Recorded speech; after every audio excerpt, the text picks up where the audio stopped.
īpaši sapņi kļūt par rakstnieci man nekad nav bijis. Tas vairāk bija tāda pēkšņa iedoma, lasot grāmatu un ieprātojoties, hei, es taču arī varētu tāpat uzrakstīt. Un domāts darīts.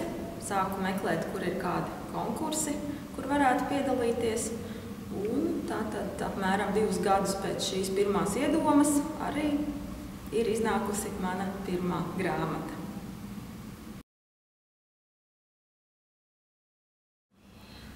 Iedvesma atnāk pie manis jebkurā brīdī, vai nu ieraugot kādu cilvēku, vai dzirdot kādu situāciju vai stāstu no dzīves.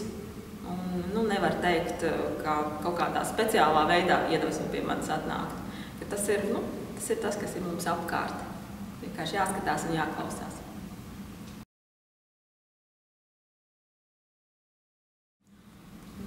Varbūt lasītājs varētu interesēt tāda mana slepena apņemšanās, ka tad, kad es nolēmu startēt šajos konkursos literārajos, es izlēmu tā, ja es izgāzīšos 3 konkursos pēc kārtas, es vairs nemēģināšu un mēģināšu darīt kaut ko citu.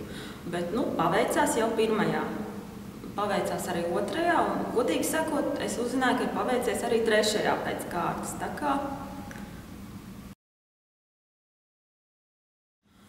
šis fantāzijas un fantastikas žanrs man ir bijis tūs jau kopš bērnības. Un tieši šīs te fantastikas grāmatas ir bijušas viena no tām, ko es burtiski apriju katru dienu. Lasīju, godīgi sakot, arī pa naktīm. Un jau es esmu vairākas reizes teikusi, ka Sargasī kosmosā ir tā grāmata, kas man dziļi ietekmēja. Un pirmo reizi arī lika dziļāk ieskatīties tieši šajā lauciņā. Protams, arī bija dažādi žurnāli, tur zinātne un tehnika, Malaģoži, kur bija šie te fantastikas stāstiņi.